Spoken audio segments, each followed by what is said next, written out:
Hello, hello, welcome to Houdini Hangout. It is the 28th of June.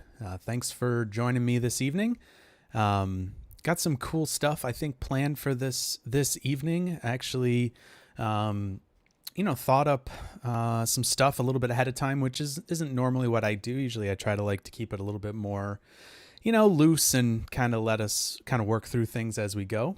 But this time I have thought through a little bit of stuff. I was actually playing around um, with some pyro simulation type stuff last night, and so yeah, hopefully it'll be a cool thing for us to kind of work through, and we can, um, get some interesting results here.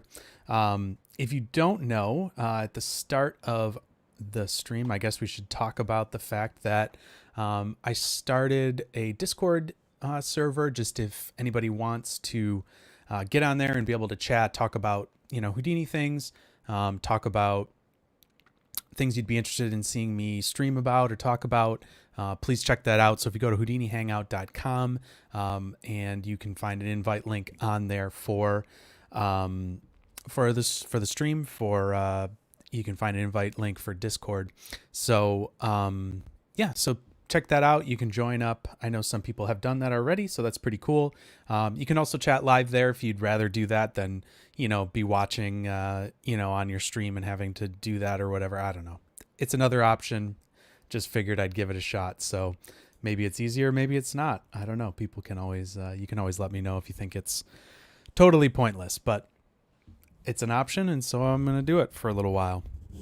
But yeah, let me see if I can pull up the idea here. I have a little forum. I have a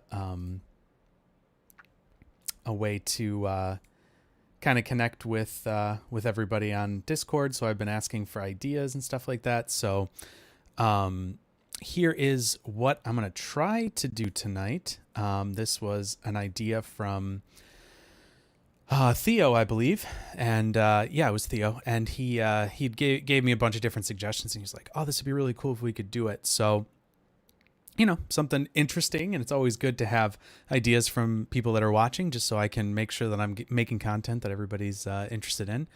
So, I kind of started this whole thing from scratch, and last night just to kind of play around with it a little bit, and so really, there's only a couple distinct parts of this that I really see, and one of them is obviously these like wooden posts that are kind of moving around, right?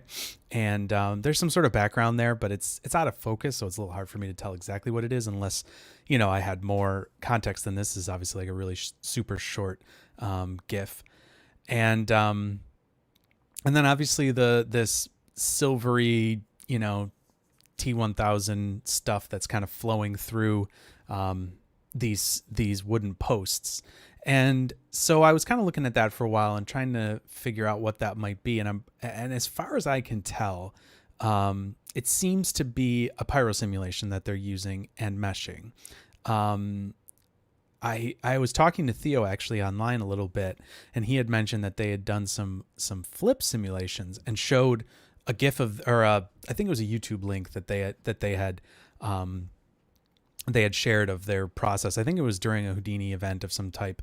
And they had some flip in there, but it seemed to be acting a little differently. So I'm not sure if that's the actual way that, I think this is Man vs. Machine, that made this, which is an amazing studio, and they're awesome. And I'm pretty sure one of the guys from there, at least guy that used to work there, made the AE lib, tools. So grab that if you want some really great, pre-built HDA stuff. I use them kind of often, and as well as stuff from QLib. But anyways, so this is I'm pretty sure it's a pyro sim. They could have used a flip sim, but I'm going to do it with pyro, and I think you'll see that it's a pretty straightforward process, not a whole lot. Hey, there's Theo. What's up, man? How you doing? Yeah, we're doing it. We're doing it. So this is the goal for the evening. So let's do it. Let's get some stuff going here. So I'll just minimize that just in case we need to check that out later. So So yeah, so first things first, let's do the kind of easy part here. Let's drop down a geometry node and we'll do those posts that are moving around there. So I'll just do a simple box. And I really am loving this match size recently. Before I used to always use transform, and one of the QLib things, I think it was QLib, or yeah, it must be QLib. They would put all these things in here and you could like really easily, or sort of easily, you could make them, there's origin plane center. So this one here is just like centering it to the origin, right? This is the same concept as taking match size, setting this to minimum, right? But the really great thing is you have all these offsets here as well. So you can really easily move this box around. So while this way of working is nice, match size, I think, is now my preferred way of doing this. I forget where I saw that, but I saw it online somewhere and it's fantastic. So, or someone told me about it. I don't remember. But anyways, so yeah, so let's take the size here. We'll do it, I don't know, 0.1. I'm going to do this at 2, do that at 0.1. And then, of course, obviously the thing I was kind of mentioning there is if you wanted these to be like floating off the ground, you could just offset them by a set amount. So, I mean, it's just really nice to be able to do some of that stuff, quickly and easily. So let's do that. Let's do a poly bevel just because it's going to make it look a little nicer with the edges beveled a little bit. So we'll do that. And let's just see where this gets us. Something like that's fine. Maybe I'll just make it even. Not going to go too crazy with this. I'll do 4. That'll be good. Okay, cool. So we got a poly bevel. I'm going to put down a grid as well. I'm going to use this as like where we're sourcing these points from. Let's take a look at that. It's probably too big. So let's take the size down a little here. Maybe do it like, I don't remember how big or small I made it. That should be fine. Maybe 5 will be good. Then we'll do a scatter. Just do a standard scatter, I think. And I'm going to turn the force count down. Actually, you know what?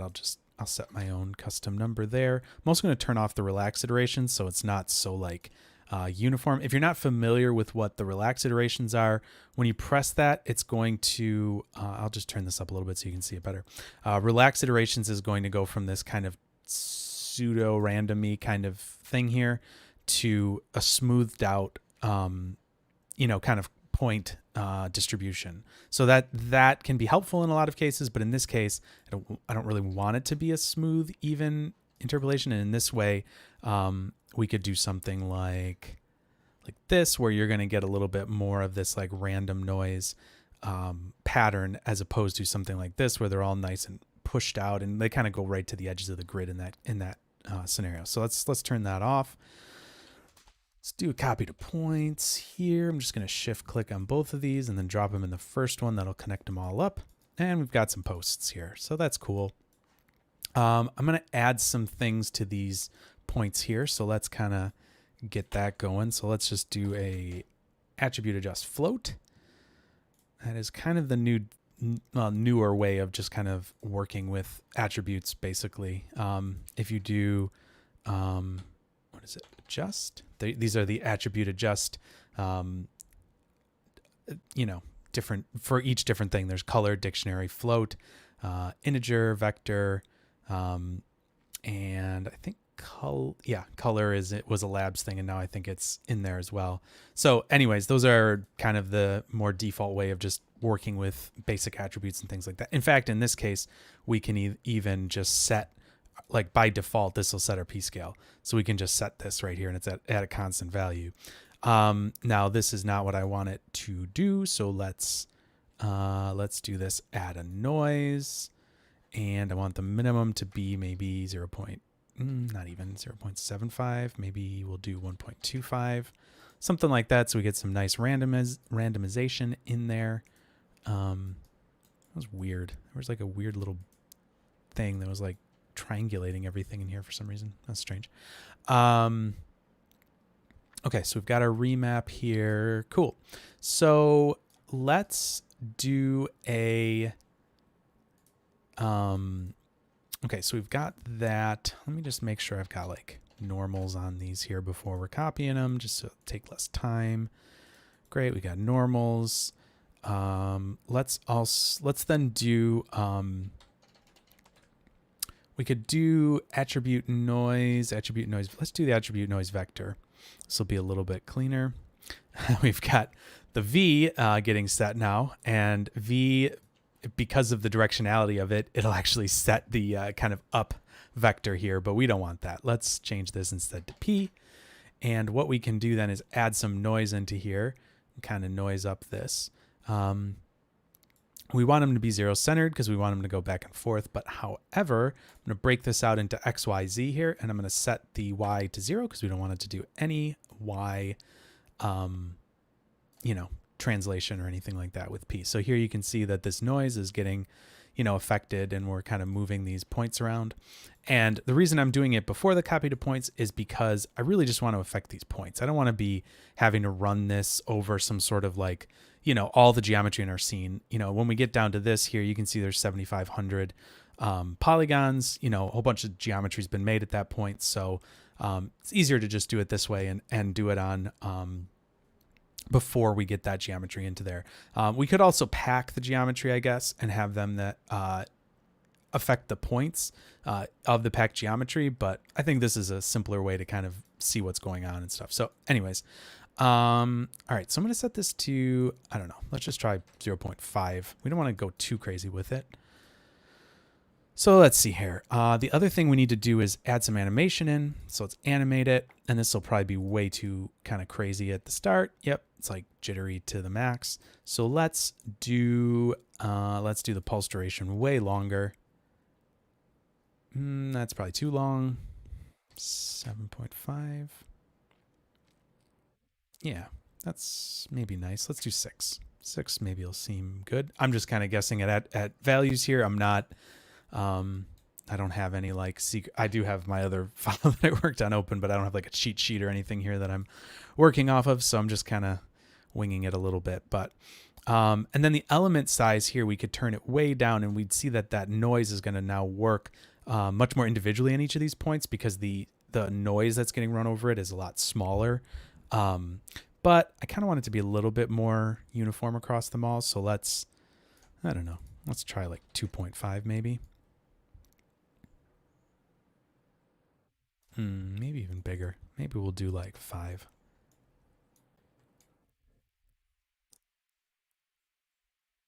Yep, that's looking cool. Could even kind of push this amplitude maybe a little bigger. Something like that. Sure. That looks cool. And the other thing that's affecting this is that the roughness of our fractal. If we set this to 0, it's going to smooth everything out quite a bit because the fractal, whoa, there goes my, man, I need to get a new one of these things. My pop filter just fell down. Anyways, this roughness of this fractal will greatly affect kind of the noise of this because as we go up here, you can see that this fractal roughness is now affecting these points a lot more. So the roughness here and the element size there are really kind of the two ways to define that noise. So I'm not going to turn it down too much, but maybe like 0.4 will be nice just to give it a little less, a little less bumpiness to it or whatever. So there's that. There also, I had the idea of running a relax on this just to make sure we didn't like have stuff clip through each other. And you can do that. I'll show you what that looks like. It gets a little jittery, and I'm not sure if I'm just missing something. I could be. I mean, probably am. But so here's a relax, and this is similar to what would be happening in the scatter. Here with the relax iterations, it's kind of the same, UI more or less. Let me just stop this at a point where some of these are close together. Yeah, like those two right there. And if I turn the relax on, let's just see if there's any change here. No, there's none yet. I think I want to, yep, that's why, because you got to relax it in 3D space, which is a little odd because, Yeah, I don't know why that's working that way exactly. This isn't doing anything at that point. So yeah, we'll do the relax in 3D space. We'll turn this down. That should get us back to where we were a little closer. And let's see here. So if I turn this on and let it kind of run, you'll see that it kind of does some weird jittery stuff here. It's nothing too bad, but I'm not like super thrilled. Yeah, like there's a couple weird little like jitters and things like that. So it's something you could add to a setup like this to make sure that there's no like intersecting geometry or whatever, just due to the noise pushing them onto each other. But there's so few things here that we can kind of watch it and say, yeah, there's really no issue there. So should be fine. But okay, cool. So copy to points at that. I'm just trying to think if there's anything else that we need from here. Do a null. Let's call this out. I don't know. I don't know what these are called. Sticks. I don't know. My brain's not working properly right now, apparently. All right, out sticks. Sure, there's some sort of sticks. We'll just call this sim. We'll call this geo sticks. Give it a second there. Cool. There we go. All right. So that's all moving around and looking good. So we can use that, and we'll just be able to kind of get in here at some spot here, and that's kind of where we'll see this simulation from. So hopefully that gives you a sense for what we're doing after seeing the blob square thing that we were looking at here. So there we go. Okay, so now let's look at the volume. So let's do that. I'm just going to do this all in SOP world with our SOP Pyro stuff. So we'll call this sim metal smoke. I don't know. I never know what to name things. I hate naming things. It's literally the worst.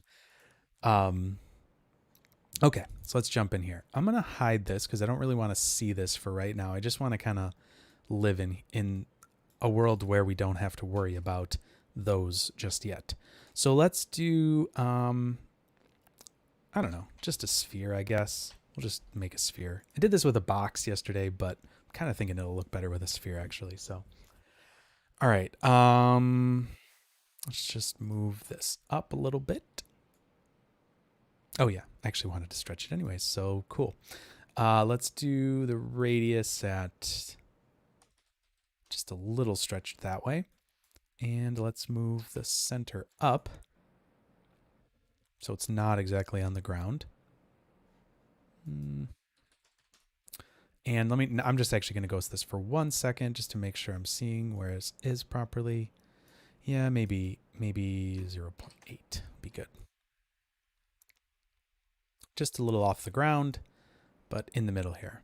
Cool. All right, so we've got our sphere. That's going to be what we get our geometry from. I'm going to change it to polygon. Let's just up the resolution of this a little bit. Cool. All right, so let's do a pyro source.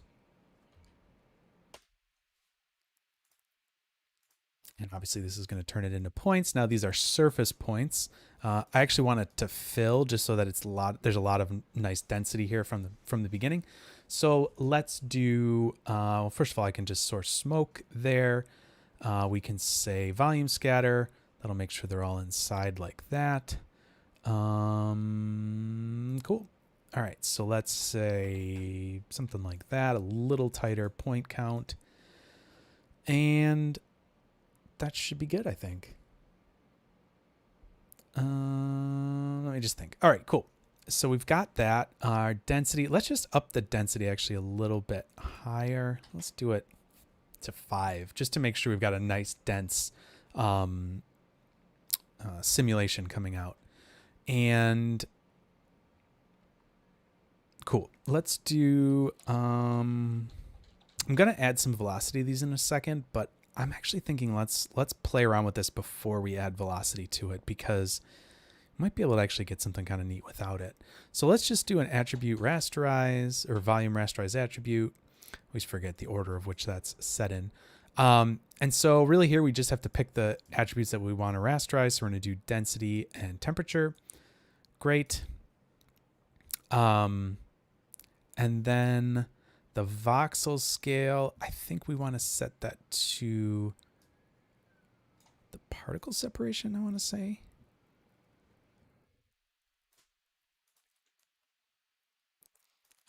And then, yeah, I think that should be right.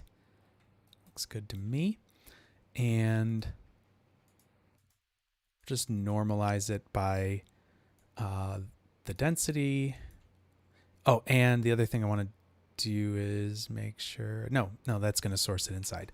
Cool. So that seems pretty good. So now we know this particle separation will run that. Actually, in fact, I want to say this actually needs to be divided by 2 now that I'm thinking of it. I might be wrong, but it's looking a little funky actually. We'll leave it like this. It doesn't really matter right now. We can always tweak that. Let's do a pyro solver. Put that here. Let it do its... Oh, we're at frame 193. No. Stop. So this is just going to probably not do a whole lot. It's probably just going to rise up. Yep. Actually really, really stinking fast. That's kind of hysterical. Well, it's... Yeah, it's really going. All right, I'm going to change my cache memory just to make sure I don't run out of my cache. Cool. So first things first. We're sourcing density, temperature. We don't need to be sourcing burn or flame. And the velocity we don't really need yet, but we can keep that being sourced. And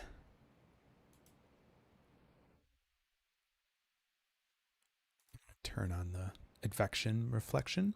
I believe that's just going to help us when we have collisions and things kind of flowing around each other. All right, so the next thing we need to do is do the shape, some shape stuff. And in this case, I'm going to turn off the buoyancy. And we should be good now. Now nothing is happening, as it kind of nothing should happen. And I'm instead going to just turn on some turbulence and we'll see what starts to happen here. Should start to see our simulation moving around, doing its thing. Yep, looking good.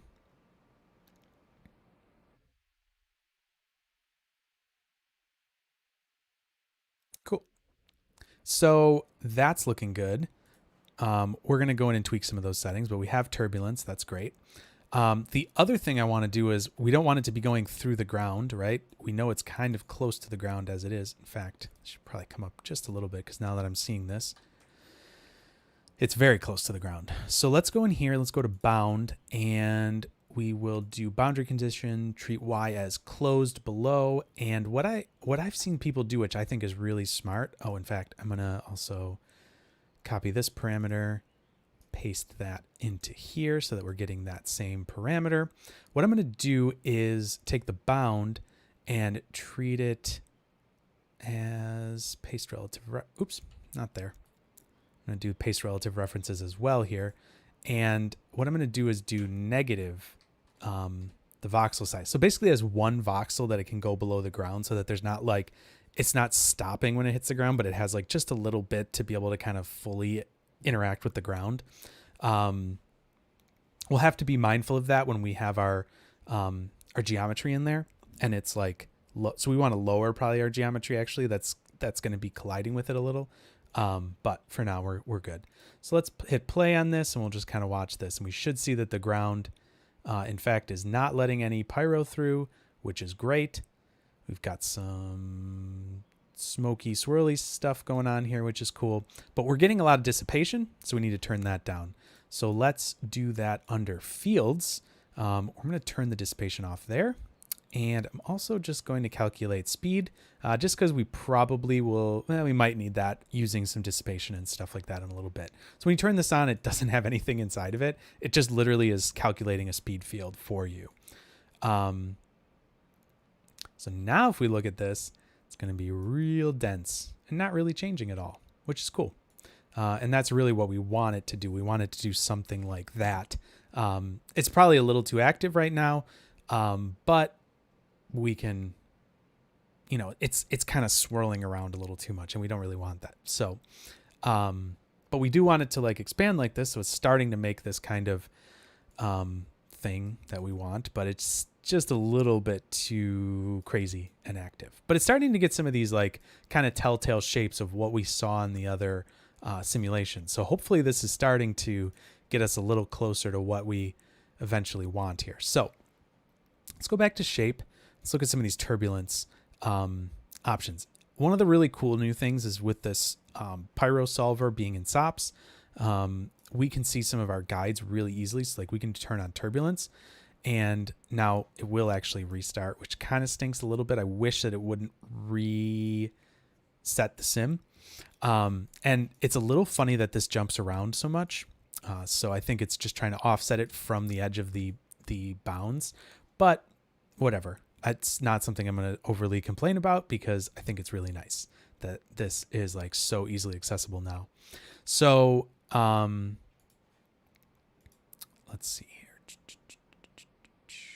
Okay. So we have this guide and it's showing us what a slice of our Pyro sim is doing. So like if we move it over here, we can see that this is now offset. We can see kind of the scale of how these, these curls and stuff like that are going in there. So I'm just going to move it like a couple frames forward. And then I think I think if I tweak it, I should see the updates to this. So let's take a look at that there. And I believe if we change the swirl size here, we'll see that go up and down. So I think we want this to be a little bit bigger. I don't think we want it smaller. So let's try this. This is a little different than what I was playing with last night. So we're going to give it a shot. And then the pulse length, that basically just means how quickly is this evolving. So I'm going to turn that up a little bit because I don't think we want this to be like a super fast, crazy noise. Another thing that you can always do here too is you can turn down the octaves of noise. You can see how like as I go crazy with these octaves, it gets just a mess of stuff. So you could always turn that up or down to tweak that.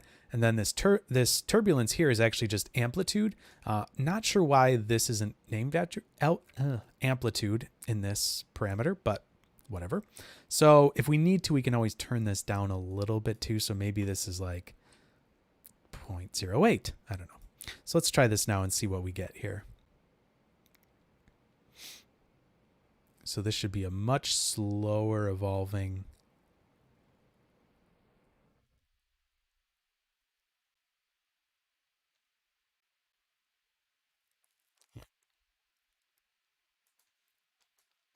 So let's see here. That's actually really odd. It doesn't even look like it's changing at all.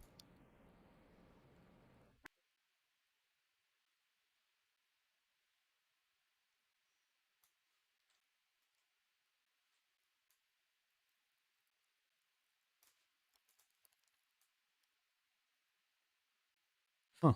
That's weird. It just like stopped updating for a second. All right, let's do one again. What's going on here? Is one bugging it out?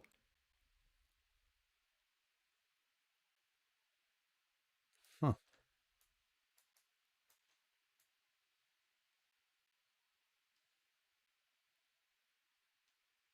That is really strange. I wonder if one is just there's like a weird bug there. Huh. That is like beyond bizarre. I don't know what's going on there. Yeah, because we want it to actually be moving like this, like have some change to it as it goes. Huh. That is so weird. All right, maybe it's not that slow. Maybe it's like more in here.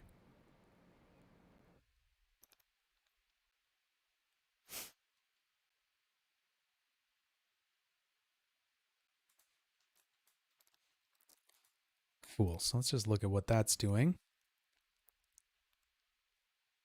Yeah, that's doing something kind of cool. I am actually going to turn the swirl size down. I think we don't need that so much. I think we want a little bit smaller detail and helping. So having that pulse length shorter is going to make this evolve a little less quickly, like this noise evolution happen a little less quickly. And so that's going to make it be a little less chaotic.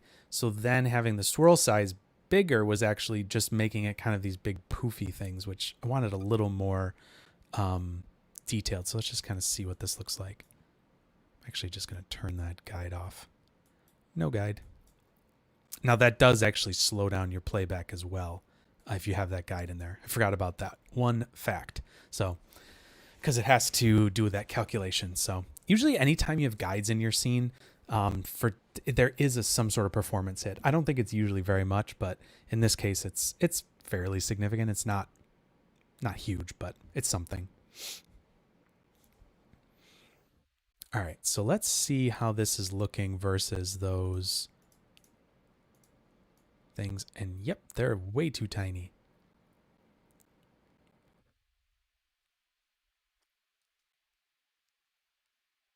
All right, so I'm going to just make an executive decision here and just scale those guys up. So let's, sure. Too big. 1.5, sure. It's probably not the cleanest way of doing that, but whatever. I could also do it. Here, not at the object level. So I can just do 1.5 there and reset this like that. Cool. Okay, that's probably better. That'll probably give us a better result overall. Cool. So we've got this pyro solver. I'm going to hide these again. So that's looking pretty good.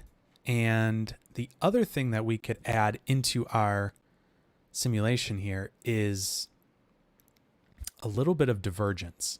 And what divergence is going to do is it's going to, I'm going to turn off this turbulence just for a second and we'll kind of see what this does. So what divergence will do is it'll take the whole simulation and kind of add pressure to it, more or less.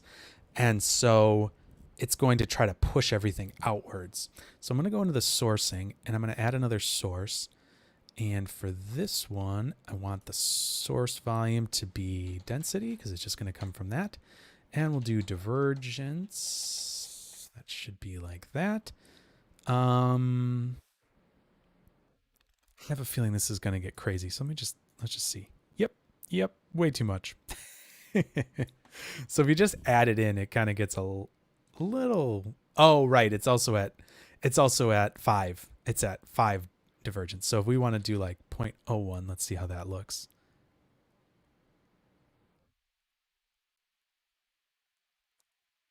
That's a little bit more acceptable. Probably too big. So let's just do like 0.75 or something like that. Let's get a little divergence in there. You can see how it's pushing the volume outwards. And when we now put the turbulence back in here and kind of have those both going together. So turbulence is just kind of like moving it around. It's not really like pushing it outwards. It's causing it to move, out, but it's not pushing it outwards. So now this in combination should kind of give us this overall growing, blob thing. All right. So we're getting closer there. In fact, I might be putting too much divergence in here. So let's go back to sourcing. I'm just going to set this down to 0.5. And the other thing I want to do in here is I'm going to, I want there to be some buoyancy, but I want it to be the other way. I want it to be pulling it down. And so I was playing around with this and I feel like the easiest way to just add that in is to double click into this dive target here. And if we do we could either do it under advection or under a force output. Maybe it should go under advection now that I'm thinking of it. Yeah, let's try that. Let's do buoyancy, gas buoyancy right here. This is a microsolver. It'll go into here. I had it in here yesterday, but now that I'm thinking of it, this actually feels like it makes more sense here. So what this is going to do is add buoyancy into it. And that's basically like kind of in a way like gravity, except it's working in the other direction here. So now you can see it's going up, right? So this is looking more like a regular pyro sim. And if we just do -1 here in the buoyancy direction, we can have it come down and kind of roll across the ground. Now, I don't want it to be this extreme. That's kind of crazy looking. Oh, sorry, Theo, I did not see your message there. So is divergence for... Okay, so I'm noticing my chat isn't showing up above my head, so I'm going to have to tweak that. But I just saw Theo's message. So Theo was asking if divergence, for lack of a better term, is like a scale or more like a peak. So you could think of it a little bit more in the way that a peak works, but really it's different than both of those. So divergence is like kind of like an outwards velocity almost, because it's basically adding this pressure in kind of to the scene and causing it to go outwards. So if you had negative divergence, it would suck stuff inwards, as far as I understand. It would suck things inwards. In fact, we could try that. We could do... I'm just going to turn this off for a second because we're going to get back to that. But that's a great question. I'm going to hide this.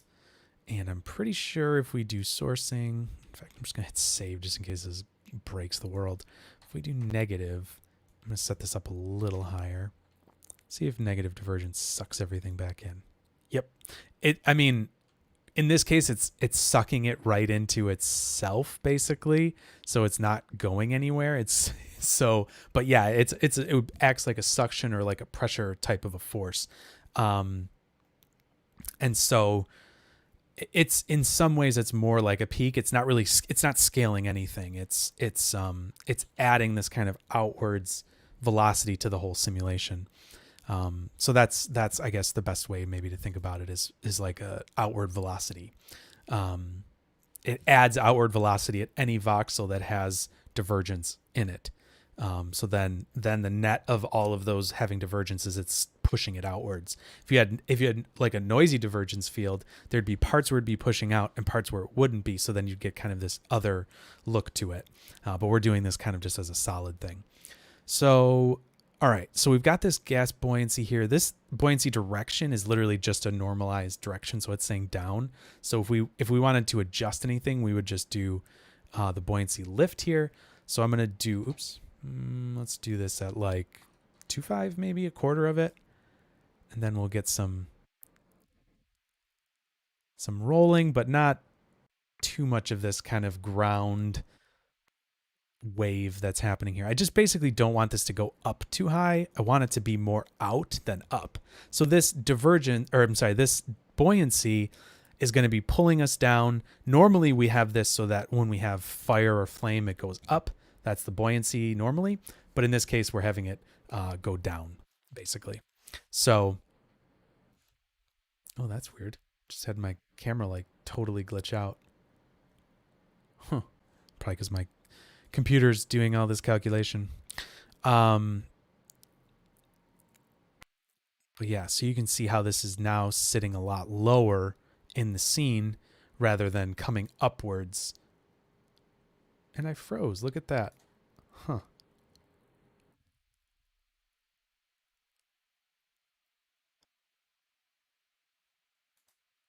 See what's going on here. I got something weird going on.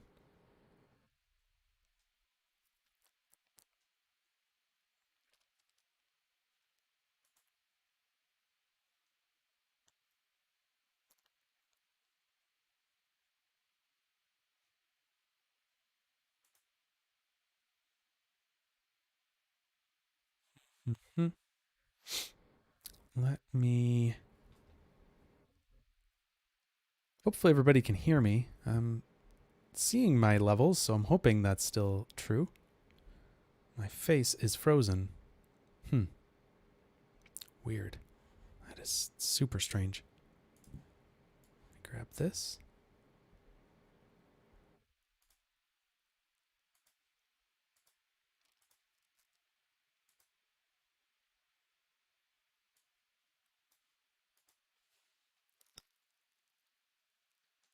Oh man, is my voice freezing and glitching and stuff? Okay, everybody's hearing me still. Okay, cool. All right, I'm just gonna leave my camera off. I'm not really sure what's up with that. That's sort of strange. That's a bummer too. I have a new, I had a newer camera. Oh, you know what? I wonder if it's, yeah. I made a dumb choice. I just got a new camera and I was like, I'm gonna try, I'm gonna try running it in 4K. Why did I do that? That's really stupid. Anyways, we're not gonna. It's so tiny. Why did I do that? Anyways, all right. Back into the flow of things. Yes. So I guess you won't be seeing me the rest of the time, but it's really nice that I have this new. I got a Stream Deck just recently, so it's really nice. I can just turn everything on and off, and it's fantastic.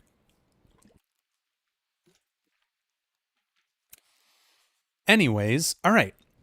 So we are we've got this thing here going, and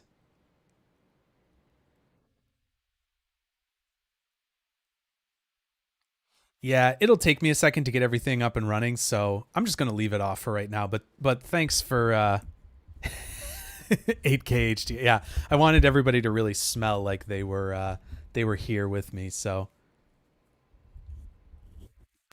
Pyro Esoterica. Yes, there's a lot of Pyro Esoterica. So we're gonna get into some fun VDB stuff in a second. That's just like, talking about how this is gonna turn into, you know, geometry and stuff like that. So, but yeah, Pyro is a pretty deep subject.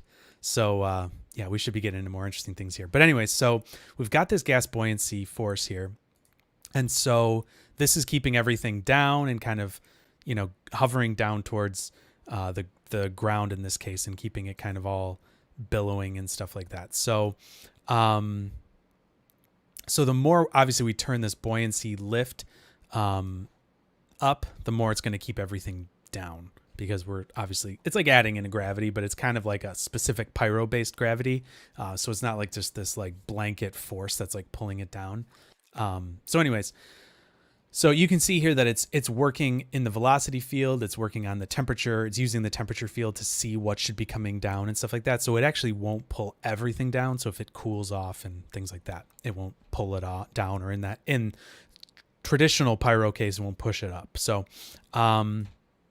anyway, so in this case, we've got a little bit more of this like dry ice looking thing going on here, where it's kind of staying low and moving around. Let's see where those colliders are.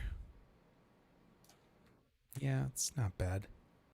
I'm gonna make them bigger again. What a joker. Let's try this again. Let's see. Maybe it will be 2. I don't know. I wasn't thinking it was gonna need to be that big, but like I said, I did this a little differently last night. So I'm just kind of looking at what's going on here and how we're gonna do this. So yeah, let's do like 1.75. That should be fine. Okay. Anyways, so we've got our pyro solver kind of working nicely. It's a pretty nice look. So I'll get into some other pyro-y stuff to kind of work with in a little bit, as far as like things I would normally do, because this isn't normally how I would want my sim to look, with these like big I've heard people call them like mushroom caps, these like big round things, but since we've got mushroom caps in here, I'm leaving it. So I can show you later how you kill those. But so let's now bring in the other geometry. So let's do an object merge. We'll merge in geometry from that other from the sticks, as I call them. So we'll say get stick geo. I always like to do object merges in red. Just makes me know when things are coming in. So here's our geometry. I'm going to hide that because I don't need to be seeing ghost and that. And it does a little bit of weird drawing stuff when it's ghosted in the viewport. So let's do this, and let's do a VDB from Polygons. Now this isn't normally how I would do this. What I would do is a collision. Oops. I'd usually do a collision source if I was going into DOPS, because this will, I'll put the geometry like this, geometry in an SDF. I'm sorry, VDB, SDF, VDB. But in this case, if we look at the Pyro solver, look at the collision tab, and we look here, the SDF and volume velocity. Oh, it's gonna cause it to recook. If we look here, we're looking for a collision SDF and a velocity volume of V. So really the easier way of doing this, because if we look at the collision source and just compare these real quick, I'm going to just do a null just to see what these are outputting. So this is doing a surface VDB right now, right? Because it's just doing an SDF. And this over here is doing a collision one. So we could use this here, but the thing that you can't do with this is you can't easily get the velocity from it because it's basically just spitting out one VDB. So if we did something like, we'd have to do other stuff with it. There's no quick option here to say, hey, give me that speed. So this does output the collision, but it doesn't output the velocity. This one outputs surface, and it can be renamed, and we can output the velocity. So I'm just going to delete that. We'll look back over here. We're going to call this collision, right? Because that's what it's looking for. There's no difference between an SDF is an SDF, basically. So we know that collision is good. And the other thing we're going to do down here is use a surface attribute. So the attribute I'm going to look for is point V, and the VDB name is V, because that's what this is looking for right here, velocity volume. So now we have a collision. Oh, well, it would give me V if it didn't give me this little error and say, hey, you didn't add V onto here. So let me do that real quick. So these are moving, right? So we need to calculate their velocity. So let's just do a point velocity. This is an easy way to do this. Drop this on. It's going to compute from deformation here. What velocity am I sourcing? Yeah, good question. So the velocity that I'm sourcing into the collision is going to be the velocity of these collision objects. Yeah, I was like a second away from answering it, but also I didn't have it, so it kind of made no sense. But yes, I was like a second away. But so you can use this point velocity node, which will compute from deformation. You can also use a trail node. That's another way of doing it, but that's like kind of a couple step process. So you go in here, compute velocity, and then this section, like kind of down at the bottom, looks exactly the same as this section here, more or less. So the point velocity is probably the easier way to do it.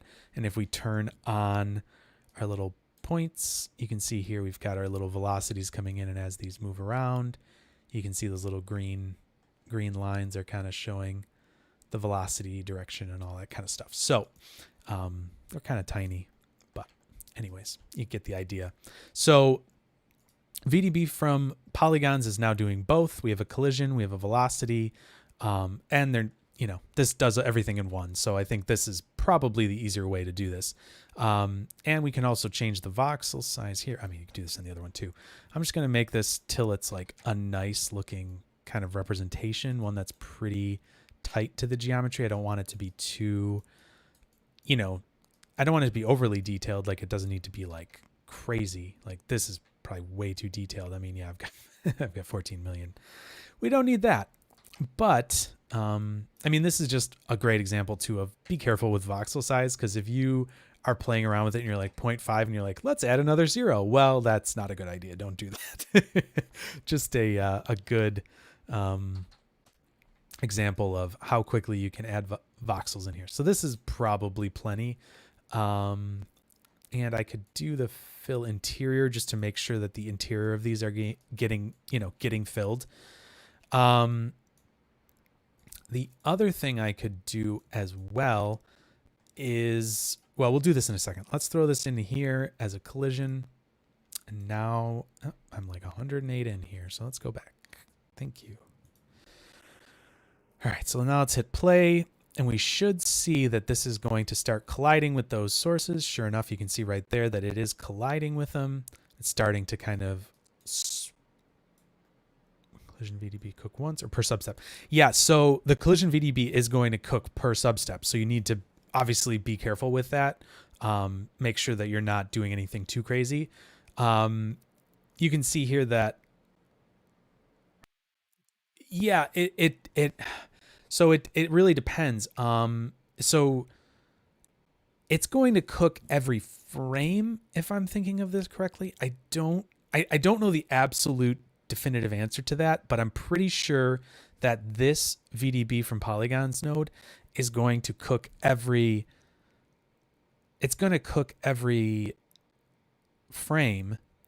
And if you wanted to if you wanted to cook every substep, I think you actually need to kind of cause it to do that, because usually substeps are something that's happening at a sim level, and when you're up here at SOPs level, it's going to cook every frame. It might interpolate it. There's a couple different things. I'm not 100% sure if it's going to interpolate it every substep. Yes. There's a lot of differences there. So because we're working in the geometry context here in SOP level, it doesn't get to DOPS until we're 2 more levels in here. So here's the DOP net inside of it. And when we go inside of that, that's where all the DOPs are happening. So I'm pretty sure that at this level, it's only cooking it per, yeah, let's see here. So we have 84 total cooks. I wonder if I can reset that. I never noticed that. Let me see here.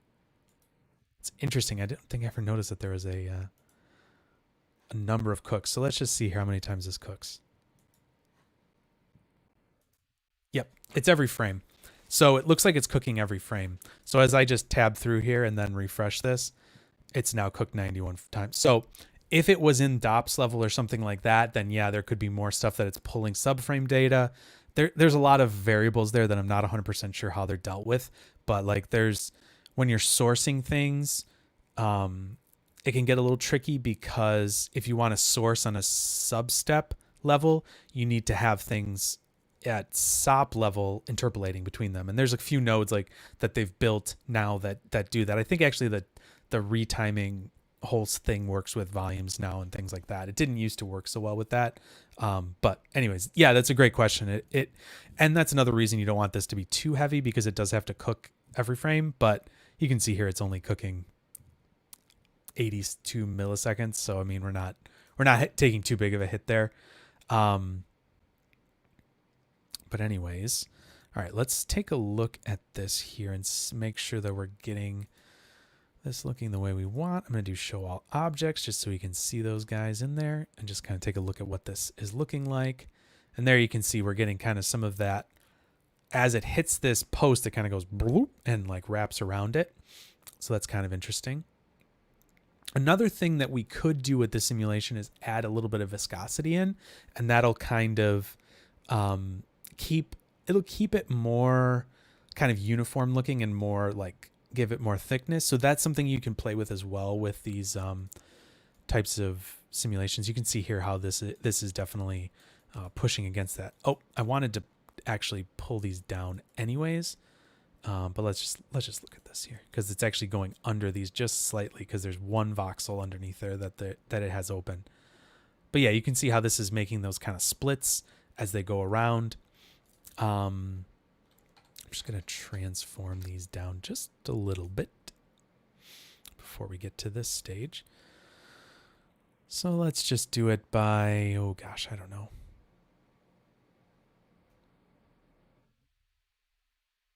Nothing too crazy. Maybe like that. You know what? I'm going to do that at the other level, because then we'll actually see it. And I have a transform there already. So let's do that. Should be good. Great. Okay, so now those won't slide underneath it, basically. So we've got that all working there. We're starting to get our collisions and things like that. Like I said, if you wanted to add in some viscosity, that's right here. So you could do that, and yeah, I don't know. Let's just add a little bit in and see what it does. So what I'm thinking this is going to do is kind of have it wrap around the posts a little less, because it's going to tend to want to move with the other voxels around it. It's interesting. It's way more like slow moving. Makes sense. Everything's kind of evening it. Basically, whenever you do viscosity, you're kind of you're blending the values of the voxels or points or whatever around it, and kind of having those almost like average together. So that makes sense that there'd be less outwards force.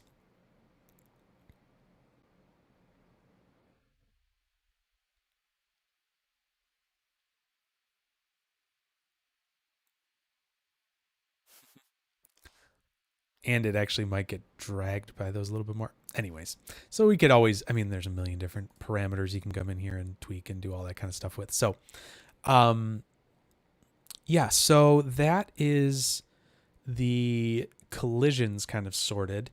And, if we wanted these to say be a little bit, bigger or whatever, we could obviously come in here and, do something like this. And then those, might have a little bit more. Oops, that's not the tab button. These will have a little more influence on the collisions and things like that. Um, maybe we'll just kind of split the difference and do something like that. Cool. What was the other thing I was going to do? I just forgot. What was the other thing? Oh, right. So the other thing that's happening here is that as this volume is sourcing outwards, these posts can actually go through. Oh, that looks really fun from up here. They can actually go through that original source. So like if we look at maybe just this volume here and just kind of watch it, like at that point, there's a post going through it, right? So we don't want it to source from that. So we could just come in here and do another VDB from Polygons. And so this right here, we'll just copy that voxel size again. Just going to grab that from up here. We don't need any velocity stuff. And instead of this, we'll do a density. And I'll just paste relative references. Great. So now from here, we should have a density. Oh, right. I'm looking at, I've got it shown in there. So now we've got those, and I'm just going to fill the interiors of those as well. And I can try to think of that.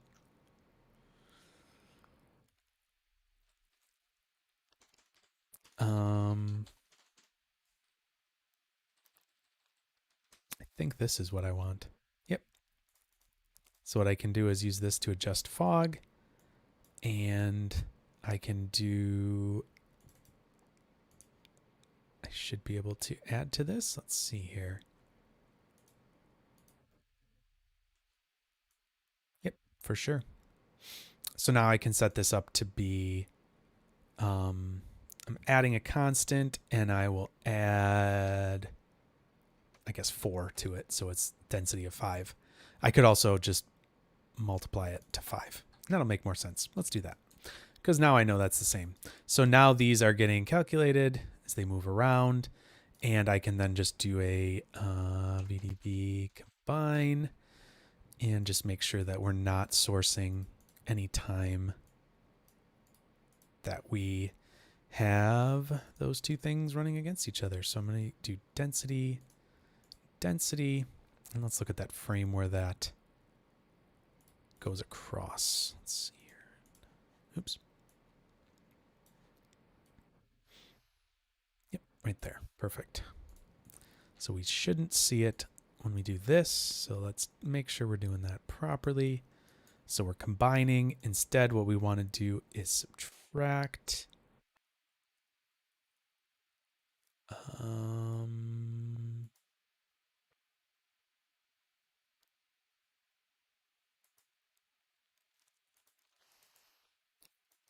That should be working. Kind of confused why that isn't.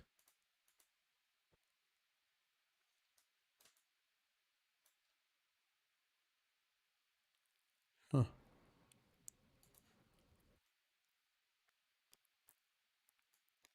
Oh, you know what? I could probably, let me see if this does it. This might be the problem. If I split this off. I'm just going to split off temperature for a second. Then this should only have density on it. Yep.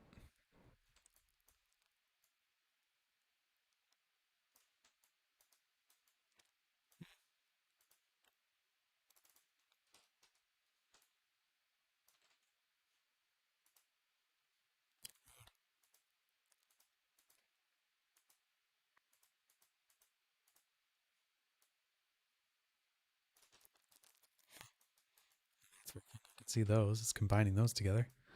Add does that. What is the value of this? Because maybe that's just way too dense. That's weird. I thought it was at 5. Maybe I said it wrong. Density is at 5.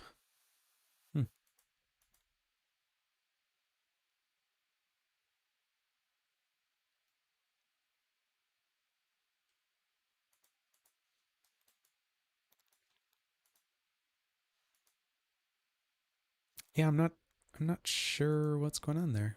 Why that's happening.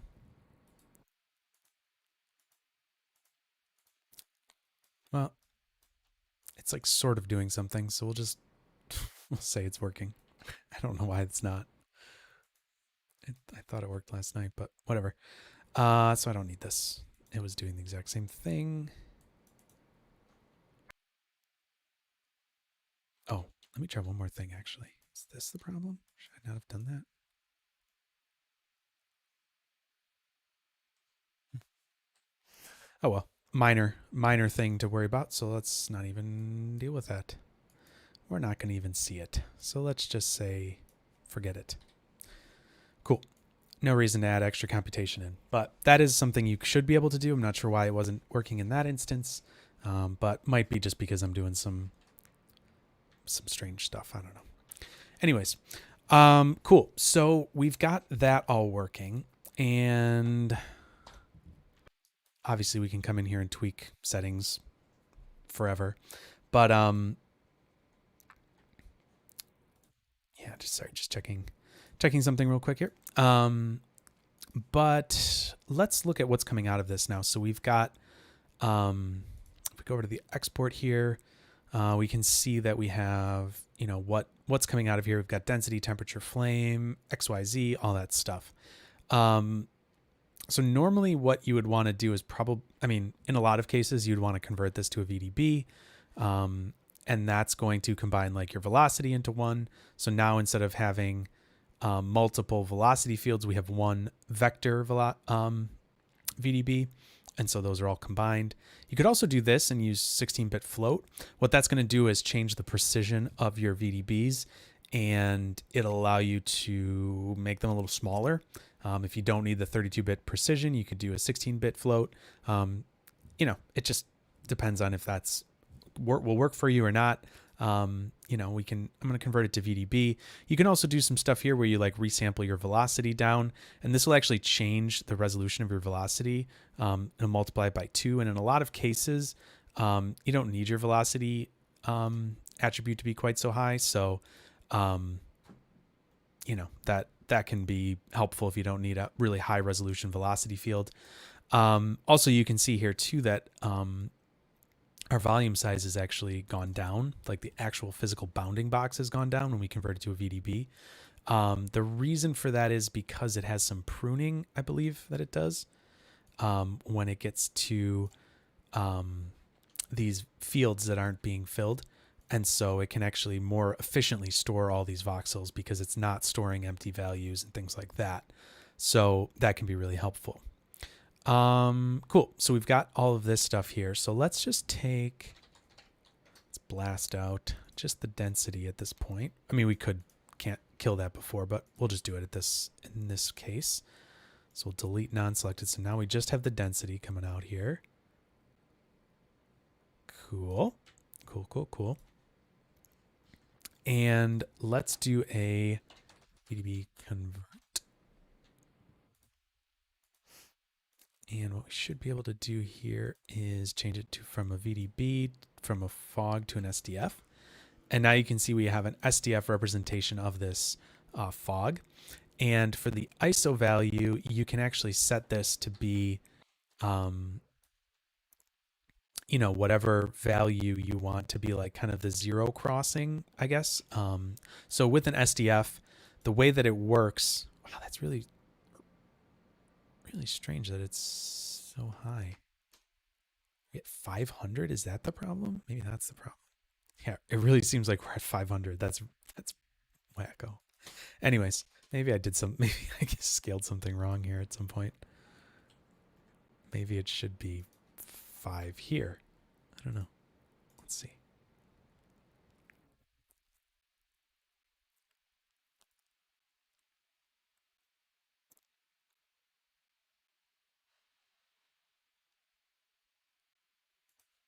All right. Well, anyways, so we have this Sdf representation, and basically what that's saying is take the take a value that it crosses.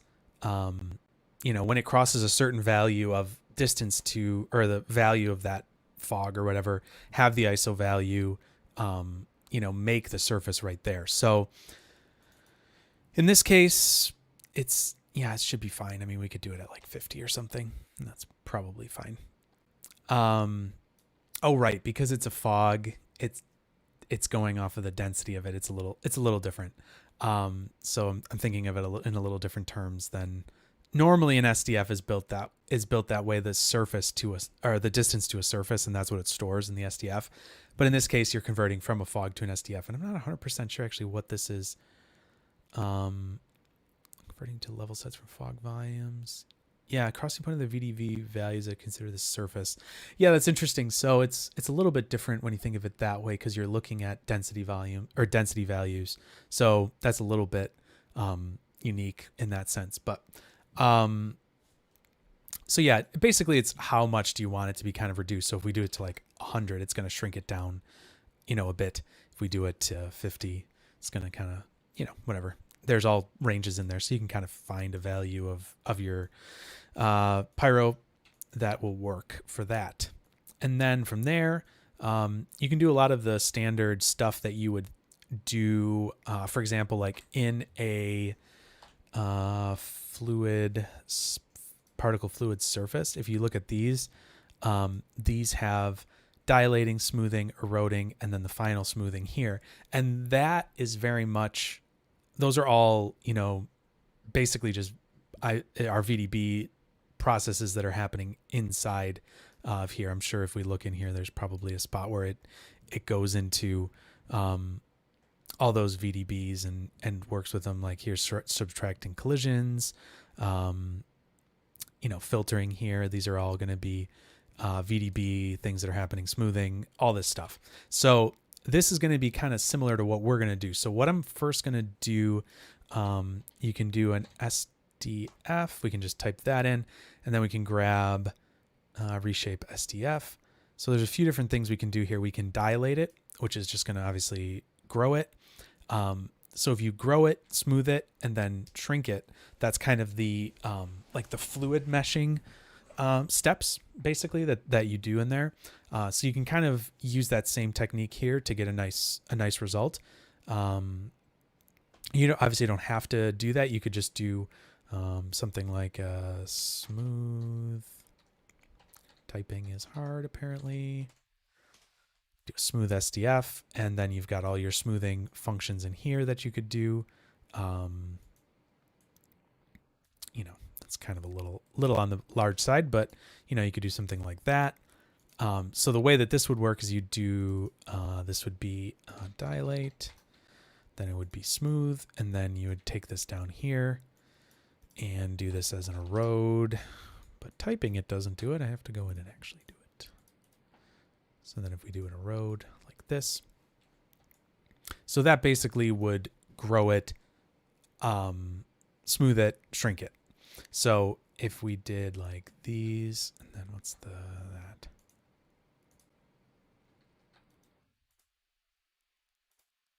So yeah, if you undid those, you can see what the change there that's happening. So, so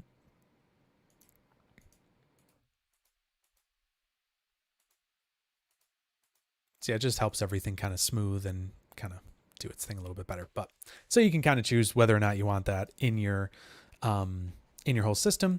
And then the other thing that we can do is, since we have this VDB of these collision volumes, we can use that to do the same thing we were going to do. Let's see, SDF.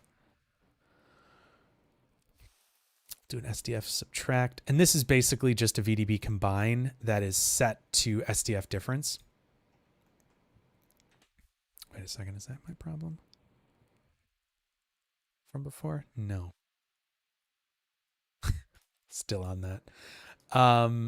Anyways, so if we take this and this, we can then subtract these out. And the problem is that we're using density, and this is collision. So let's just rename this here. We can just do a name. Just make sure it's the right name, and we will change it to density. Now it should see that, I believe. Yes. So we want to do...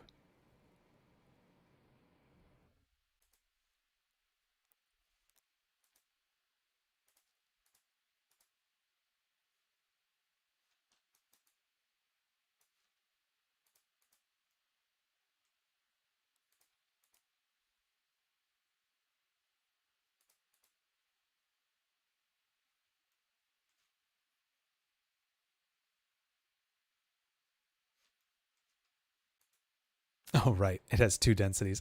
All right, let's just do this then as well. I'm like, what's going on here? Something weird's happening. It's because there's a velocity on here. We don't need the velocity. And then we'll rename that to density. Maybe that'll work. Should. I think it's working. Yes. There we go.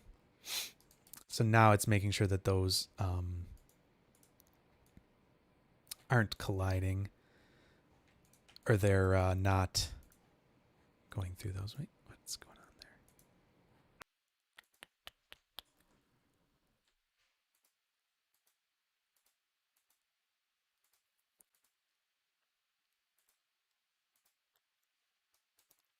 So yeah, you can have this go either way. You can have it have the B side match the A side. So in that sense, it's down resing this one, or you could say this lower res to match higher res, and that's going to make sure that you're getting, this is accurately seeing both of those or whatever. So yeah, so now you can see those holes are out of there. And obviously at this point, you can just do a convert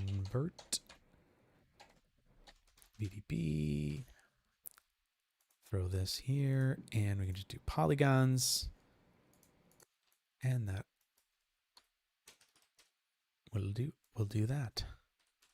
Don't want to go too crazy with the additivity, but just a little bit for parts where it's closer to flat is sometimes nice, so that you're not getting a ton of extra points and primitives and stuff when you don't really need them.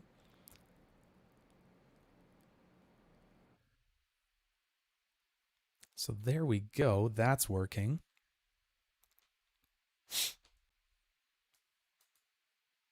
And you can see there, obviously, those areas where those posts are cut out from the blobs. And if we turn those on, we should see that, yep, sure enough, they're getting wrapped around like that. If we turn this off, well, first of all, you'll see that the resolution goes down a little bit, and it does stay away from them, but it's just going to give you a cleaner border in this case. And like when you're looking at like these in here, probably we'll see some difference there. Yeah, you'll see a little bit better,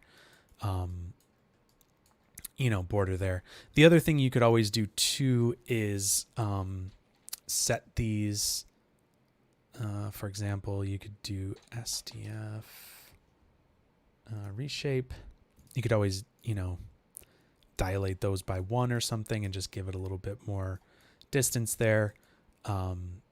This is unfortunately a pretty low resolution, so one voxel is actually decently large, so it's kind of creating a border there.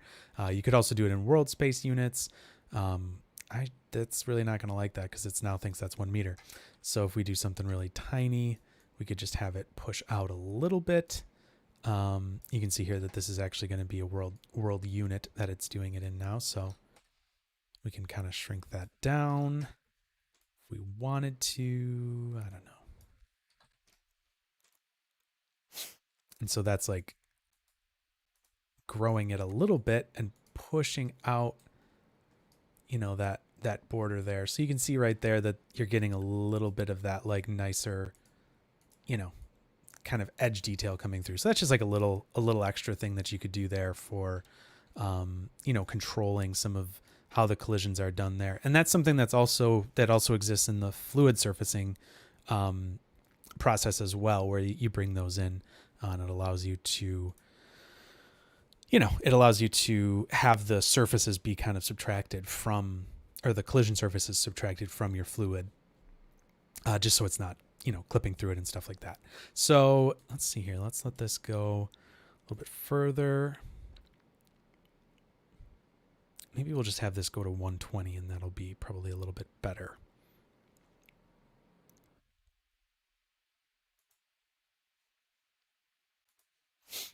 Get some kind of fun stuff going up here.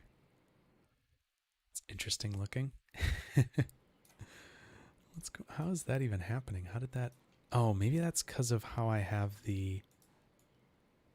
Yes. So there's like a little extra blob up there. And that's actually because of how I have this converting probably. So if I look at this here, yep, that's disconnected. So if I click that on, now that's connected back there. So you do have to be careful about that. Like if you want this to be one continuous thing, setting this too high, you can see is starting to split some of these pieces off here. So just got to be a little careful with that. Maybe we do 5. I don't know, something like that. Now everything is nicely connected and things like that. So great. Yeah. Thanks for joining, Theo. I appreciate it. Yeah. Thanks for the suggestion.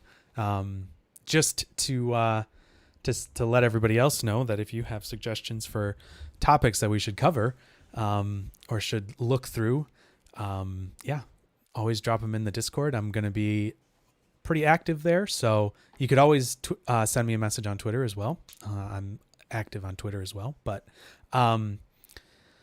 so any questions about how this is working, anything like that you guys have in the chat here, let me know. Obviously this is a little different than how you maybe would go about doing some, I don't know, maybe more standard pyro type situations. I'll set this to 120 just so it's. So this what you're seeing here is just literally a VDB viewport thing going on there, where it's like, I think it's trying to optimize some stuff and it's kind of freaking out a little bit. Wouldn't worry too much about that. I think that's just literally a viewport glitchy thing going on there. I should actually talk to somebody about that and see why that's happening. But anyways. So yeah, so we've got these all moving and kind of going through them like this. Maybe the best thing to do would be look at some rendering kind of stuff with this as far as like the last step.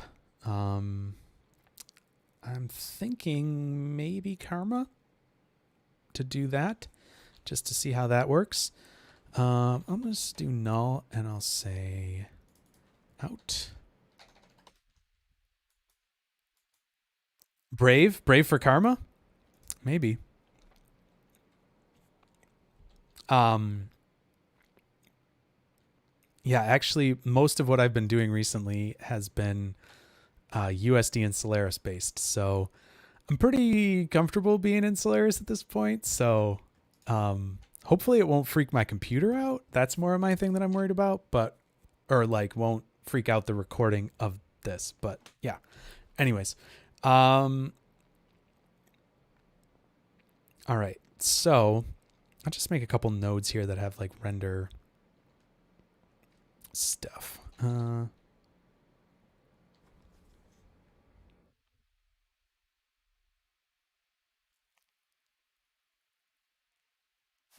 I do not, I don't agree with that. I think it is very much in early days. But things do change. I don't know when he did it. Truly. I don't know when with Karma he was doing any of that stuff. I actually did some stuff, some pyro volumes in XPU, which is even less ready for anything.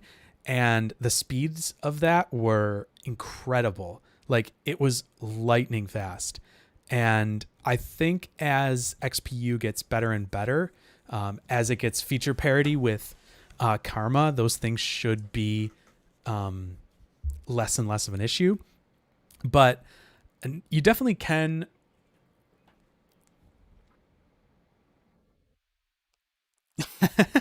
Yeah, Redshift has the issue of, I'm just going to make a couple nodes here to get ready for render while I'm talking, but Redshift has the problem, I think, of not using nano VDB yet, which is kind of which is really a big part of being able to work with volumes in a GPU based render, because they're just, usually you have to bring in these huge volume files that the GPU just chokes on, and that causes like the biggest issue, I think, with Redshift. Yeah, I like Redshift implementation in Houdini a lot. It's a lot better than like Arnold, for example. I used Arnold a lot as well. I'm not super thrilled with Arnold's implementation. I think Arnold is a superior quality for renderer, but yeah, that's a whole other thing. But yeah, Redshift can be scary with volumes. It's unfortunate because it's really fast with everything else, I feel like, but yeah, with volumes it can get dicey. Yes, the volume just, yeah. Gosh, what's his name? I can't think of his name. Lee Griggs, who does all that stuff. Good Lord. That stuff is incredible. It's just, he's like, I don't know. He's the absolute master of making just sick looking stuff in Arnold. I don't know how he does it so much. Yeah, he's insane. What a guy. Let's see. I'm just going to put some normals on here to make sure. I don't think it comes with normals by default. Just make sure there. Yep, we got normals. And I'm also going to just do an attribute delete. Clean everything up here. Make sure we're not just spitting attributes into Karma for no reason. Actually, I'm just going to do this the opposite way. So we'll just take PN. Don't need any of those. Don't need any of those. Great. So let's just do output. Oh, that's not what I meant to do. I forget that is even in there. All right, so that should be good. We'll be able to bring that in. And then let's do another geo node. I just like to do it this way so I can kind of separate my stuff up in my scene. And then I'll show you in Solaris how this makes it easier just to be pulling in those render nodes. It's true for any ROP, but it's also true in Solaris as well. I can just bring in my render stuff, and it doesn't matter what my flags are set at this level. Let's do render sticks, and let's do object merge.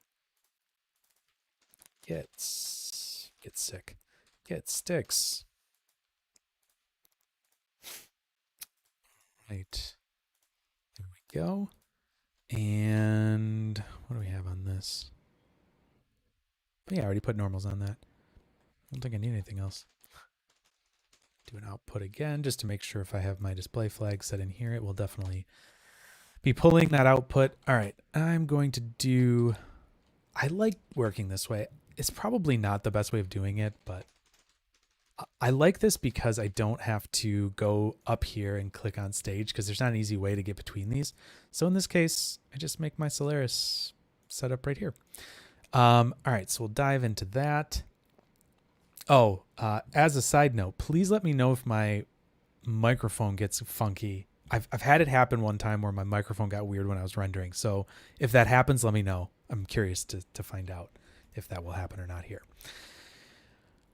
All right, let's do this. We'll do a scene import, and I'm just going to start from a blank one. So these other ones here, scene import, all cameras, lights, materials, those will be preset. Like, so all is just going to bring in everything, and I don't want it to do that just yet. Oh, also, I should probably change over my viewport. Good, that didn't freak anything out too badly.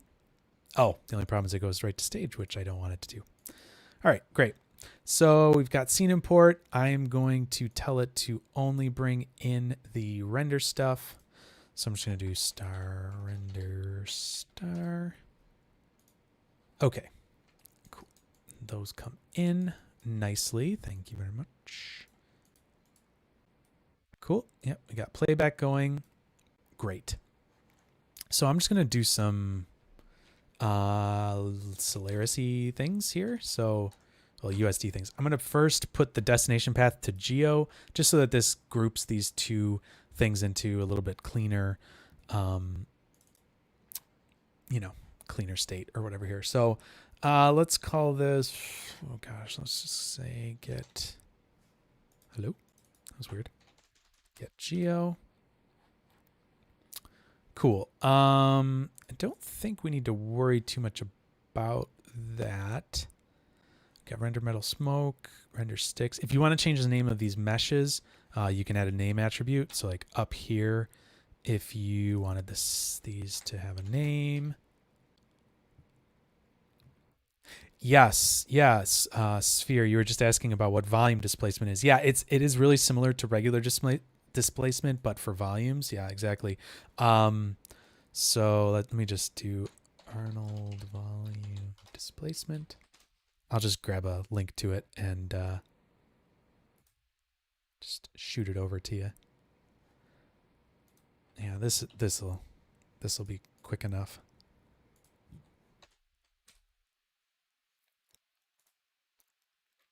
There you go. That's just Arnold's thing for it. You can just get a quick view of it there. But if you search it, you'll find a ton of really cool things. Like there's tutorials about him doing it and a bunch of other things and images and crazy stuff. So,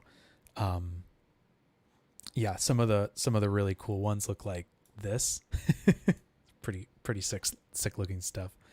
So,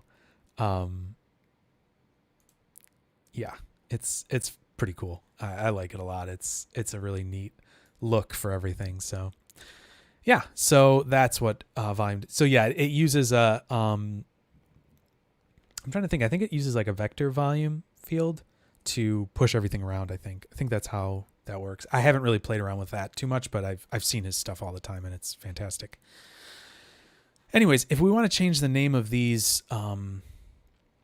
mesh primitives in their scene graph tree here, you just should be able to add a name here. So this we could just call sticks, and there you go, changes it. So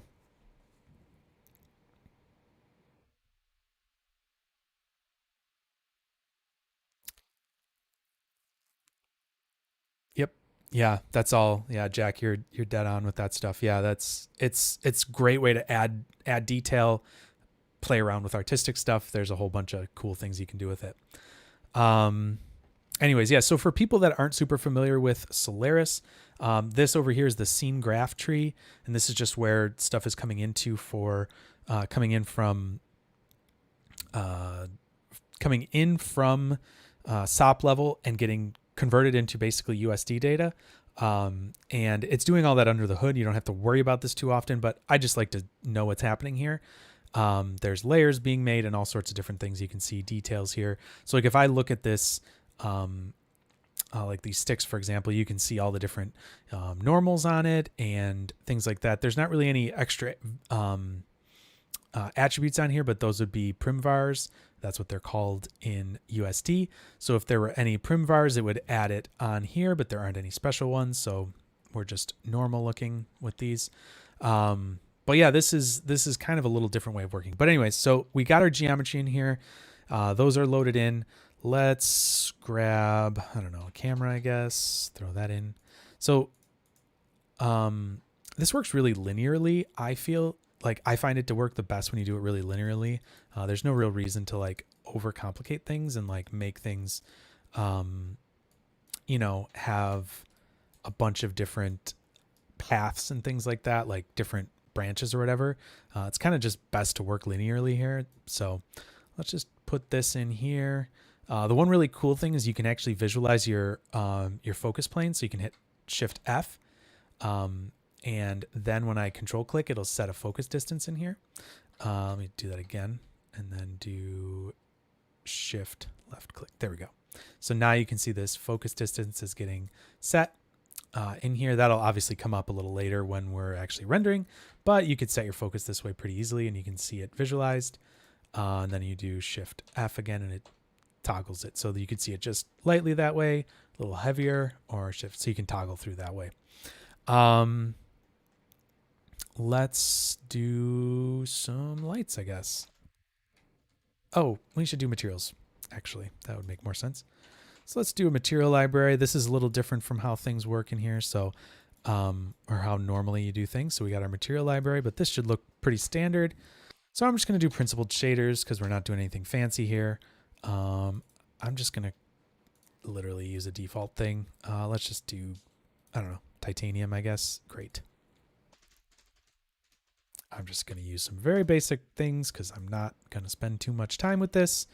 This is not my expertise in rendering, so sorry. So there's titanium.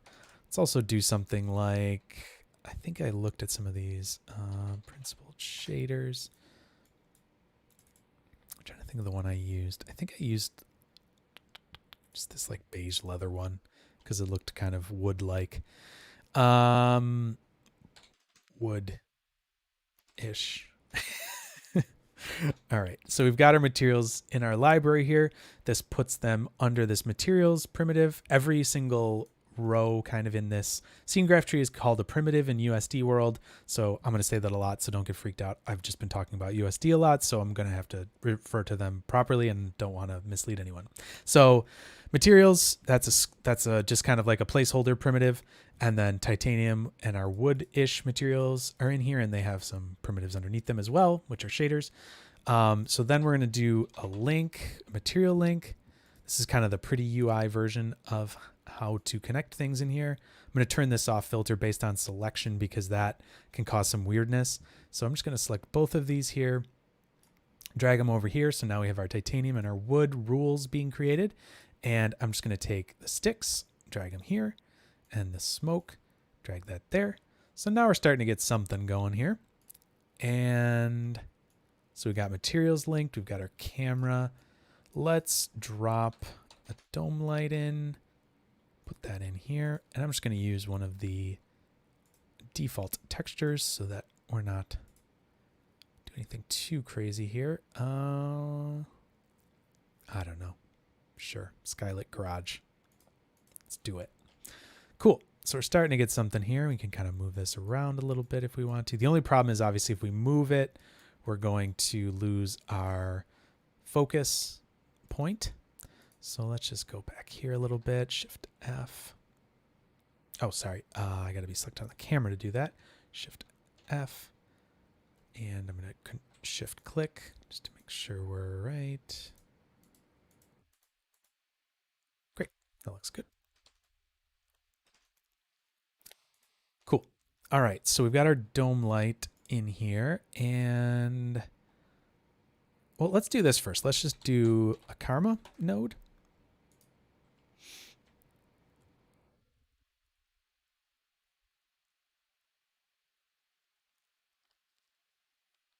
Yeah, Redshift is nice because it is fast iterating. I'm not familiar with RenderMan, so I know you're mentioning RenderMan, and yeah, RenderMan looks great. I know that they have a lot of stuff. I like Arnold. I think Arnold is pretty straightforward and not super difficult.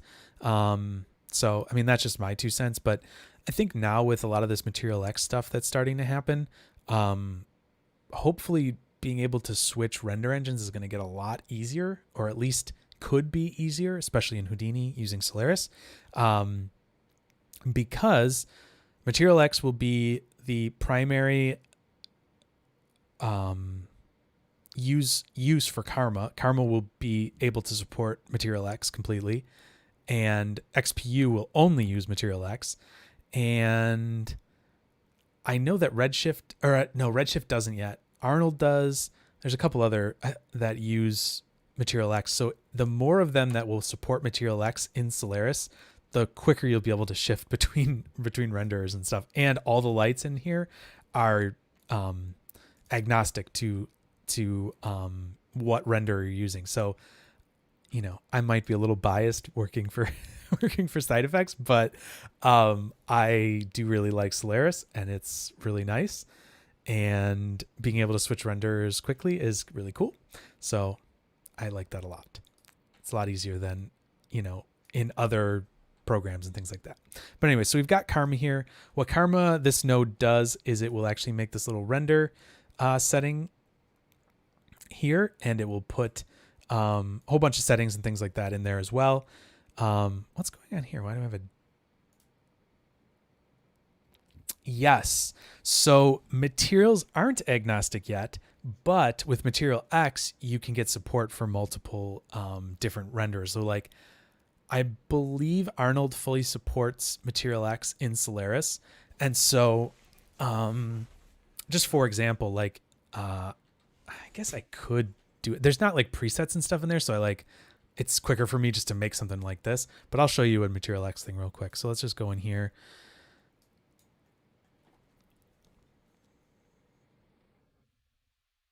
Yes. Yeah. Yep. Obviously USD was made by Pixar. Yes. Yeah. So, yeah, Material X plays a lot nicer with USD and all that kind of stuff. But yeah, so there you go. So RenderMan, Arnold, I think Redshift, it's on their feature list, but let's see here. There's a Karma Material X subnet. And what this subnet does is it basically puts all of the Karma Material X stuff in here. So now when I tab, it's like just a tiny little list, and I can just use like, so if I do standard surface, this is the Material X standard surface here. I'm just going to move that down. So it's a little funky the way this works. So this actually just goes right into here. And I'm not sure why this is here if you want to build your own shader kind of a thing. But if you're just looking for like a standard kind of shading thing, this works fine. But this is going to look super similar to like any shader that you see out there. I mean, it's got, you know, the normal stuff, you know, subsurface, spec, transmission, all that kind of stuff. And so you could take this Material X standard surface and have it work in multiple renderers. So I don't think I have anything else installed. Yeah, I just have Karma. But if you wanted to render this stuff in XPU, for example, which is obviously using CPU and GPU, that needs to use Material X. It can't use principled shaders, for example. But really that's where the whole Karma thing is going towards using Material X as the shader, basically. And you can see here that there's a ton of Material X nodes in here. So if we look at, you know, they've got all different stuff in here. And I know that like, so like if you're doing Pyro, you use this Xpu Pyro Preview, and that is what will allow you to render Pyro in XPU, and it's probably really slow in Karma standard, but Karma XPU, it's stupid fast, like insanely fast. And there's definitely some advancements that are coming to all of these things, which will be really cool. And you'll find out about them at some point. But yes, it's definitely, there's a lot of stuff going towards Karma and XPU. There's lots of processes, you know, there's lots of development going into that here. So I'm not going to use that Material X thing. I just wanted to kind of show you where that is in there. And obviously you could get to that here as well, but Material X is just one little bit of this. And like if you searched for, you know, standard surface or something Material X, it's going to be hard to find. So having that subnet makes it a lot nicer to be able to go in and do that. Okay, so we've got Karma here. This makes a where's this geos thing coming from? I'm just realizing that's still there. What is that? It's so strange. Huh. I don't know why it's doing that. Well, I can change it here and just say go to geos. I don't know if that's what it's expecting it to go into, maybe. I don't know. It's really strange. Anyways, let's just do this and remove, where was that? Oh, there we go. Accept. Just don't like my scene graph tree to be messy. Be clean. There we go. Okay, so we got cameras, lights are all kind of going to go in this spot, materials. So this is just a nice way to keep everything really organized over here. And obviously Karma makes the render spot there. All right, so I'm gonna save this. Let me know if this freaks out. Hopefully it won't. So if we go into Karma, this will boot up the Karma renderer, and there we go. We're starting to get our render. I am going to turn off the ground plane because we don't want to see that. And we should still be in this camera here. There we go. And so we can move around now. And it'll obviously block off, you know, the edges here so that it's just rendering this center section. So yeah, that'll start to render it in Karma. And the other really cool thing we could do here, I'm going to turn this down a little bit. Maybe we'll turn the exposure down to like something like that. And I'm going to throw in another light here. Hopefully this is all working fine still, volume, audio wise and stuff like that. I'm going to put down a area light. So as you can see in here too, like if I do light, there aren't any specific lights that are like, hey, this light is only for Karma or this is something else. You know, that's just how it works. It just uses these lights, and these are USD based lights. So that's what it's building, is USD based lights in here. So, okay, so we've got this, this quad right here. And if we move it around in the scene, we should see it start to influence everything. Sure enough, we get right there and it, yep, there it is, lights. Cool. So what we can do now is we can actually use some of these tools in Solaris to make this a little easier. So since we've got this reflective thing, let's say we wanted a specular highlight over here. What we can do is we can actually take this specular control, and we can use this to find the normal. It's basically finding the normal of this this object, and we can move around our specular highlight based on, you know, where it's going to hit this this geometry. So it's kind of a cool thing you can do here by changing this up at the top. The other thing you can do is change the diffuse. So this will change the diffuse contribution. In this case, it should be pretty similar, I think. But yeah, because it's a really reflective material. No, either way. So this is just basically allowing us to kind of set a highlight in here. So let's just say we want one over here. We can also say adjust the light distance by control clicking on it. And here it'll change the distance for the light. So we can move it back a little bit more so it's not like right in our scene here. And then we can change the base properties and we can do it. I don't know. We'll just make it a little bit bigger. So we're getting a little bit more light over here. Something like that. Maybe even a little bigger. Cool. So there we go with that. And then maybe I'll just have like, maybe I'll do a point light. Back a little further here. So we'll take this guy and move it up,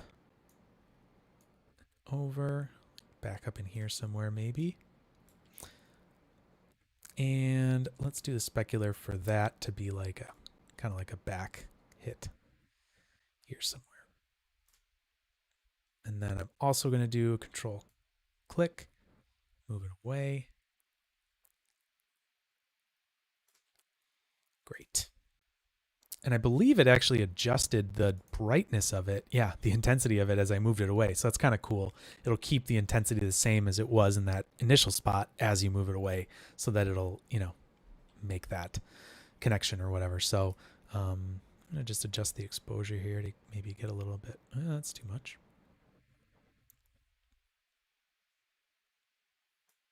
Cool, cool. All right. And then let's actually do this. Nope, too much. Just a little bit. There is also a really cool thing in here in Solaris. That is a light mixer. Let me type. So if we drop the light mixer down, that'll bring in, you can select all your lights, bring them in. You can get some fun sliders here and be able to tweak everything like that. You can also see the attributes, transforms, things like that. Yes, the light mixer is really, really nice. And all these lighting tools are just fantastic. And those lighting tools will work with any renderer, not just Karma, obviously, because you're putting a light for any renderer. So yeah, obviously this will allow you to solo different lights if you wanted to and see, what their contributions are to the scene, things like that. So yeah, light mixer is very nice. So yeah, I think we've got sort of something going on here. We've got a oh, you know what? The only thing I don't have is I don't think I turned on the depth of field at all here. Let's just move this back a little. Oh, this light I want to move back as well. So let's a little more. Cool. In Karma, if you want, you can see obviously it's a little noisy here. We can also set our filters here under image output. You could do an optics denoiser, which should run in real time as it's going. Hopefully that's not freaking anything out. It might be a little bit. The other one is the Intel OIDN.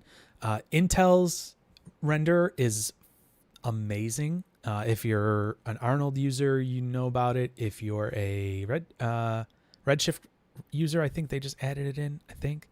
And it's great for like final render. So when this gets to the end, it's going to do a final pass and clean everything up. And like, it's just it's so stinking good. Like it's stable from like a time standpoint. Yeah, it just works really, really well. So anyways, let's see here. Let me just set our focus one more time, just because I've moved a little bit here. Shift. Yep, cool. And let's just make sure that this is set. I'm going to set the sampling here. Oh yeah, that's why, because there is no f-stop set. So if I set this up a little bit. Now this I think is like in millimeters or some weird thing. Like it's not doesn't seem to work the way you'd expect it to, because like I would expect to set it like 2.8 and then it's like nice and blurry, but it's not at all. Like it's not. So like I think it's like millimeters or some weird thing like that. I don't know why, but yeah. So anyways, if we do this, we should get some depth of field and it'll get a nice looking render.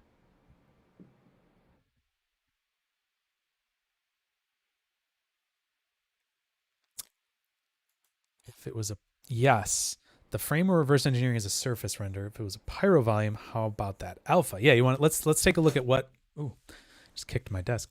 Yeah, let's take a look at what this comes in as. So, all right, so we've got this looking good. Pretty happy with that. Let's do this instead. Let's come back up here. Yes, please. So what I'm going to do is I'm actually going to make another like network, maybe. No, I'm just trying to think what's going to make the most sense for me. All right, let me turn this off of Karma. Oh, another thing too you might not realize is that this OpenGL viewer here in Solaris is different than the OpenGL viewer here. So yeah, just something to keep in mind. It's like a custom OpenGL viewer that Side Effects made. That's a Hydra delegate. It's a whole thing, but yeah, it's crazy. Anyways, all right, let's see here. Let's do this. I'm just gonna make a geo and just pull it in here. And I'll make a node. I'm gonna make a node, make a null. That's what I meant to say. So let's do this, and I'm just gonna call sim out. Boom. And then we'll just say alt smoke, and I can just bring in that node. And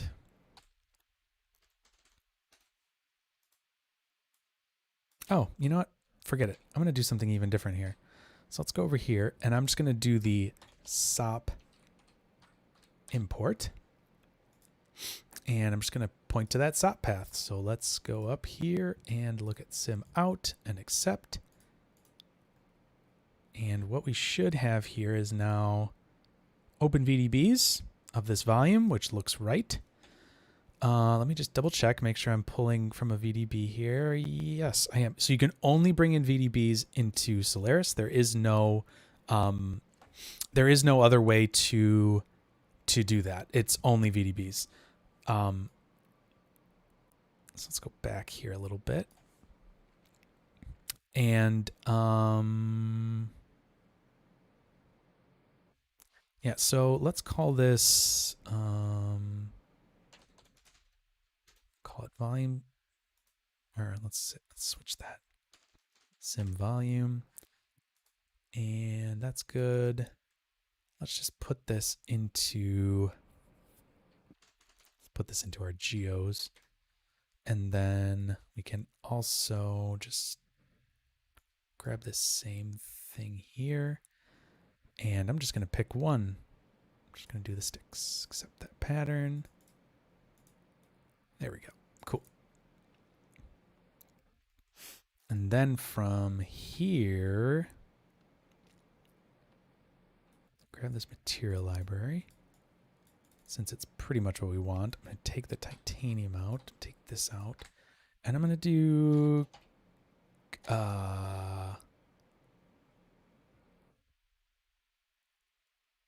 what is it? Pyro. Let's do this because then this way we can use it either way. This should be able to work with both Karma and XPU. So let's use this one because then we can always switch it over. And I'm going to do another.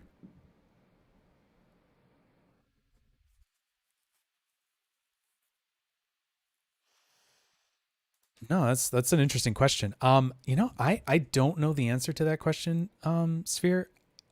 If it's on traditional 3D software, I would have a feeling that any lensing type stuff is done in composite, just because you wouldn't want to bake that into your render per se. Yeah, Synthize. I was just gonna say that Synthize is one that does those lens solvers. They actually have like a thing that you can actually take a gridded, like a photo grid, or take a grid image through your lens and stuff, and it'll actually calculate all your distortion and save out. Yeah, Synthize is wild. Looks terrible as far as the interface, but it works great. It's such a weird one. All right, so material linker. Let's do this here. Grab those sticks. Volume. All right, and then I'm just going to put a switch here. And just grab both of these and do that. Let's just switch over to that.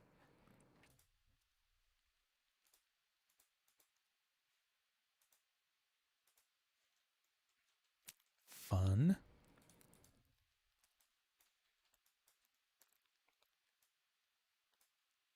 All right. Now I'm properly terrified of XPU a little. Well, I'm a little terrified just because of the stream. All right, let's see what goes on here. I mean, that's a volume in my books. It's not fast, but it's not super slow. It's not bad. I mean, 14 fit. Yeah. I mean, it's definitely doing something. Let me just see here. The only thing that I know, yeah, the volume limit is off. So let me turn that on to 1. So that's going to slow it down. There we go. It's going to look a lot nicer, but that's going to slow it down considerably. So yeah, it's saying it's going to take maybe about 40 seconds in that case. So let's let this do its thing.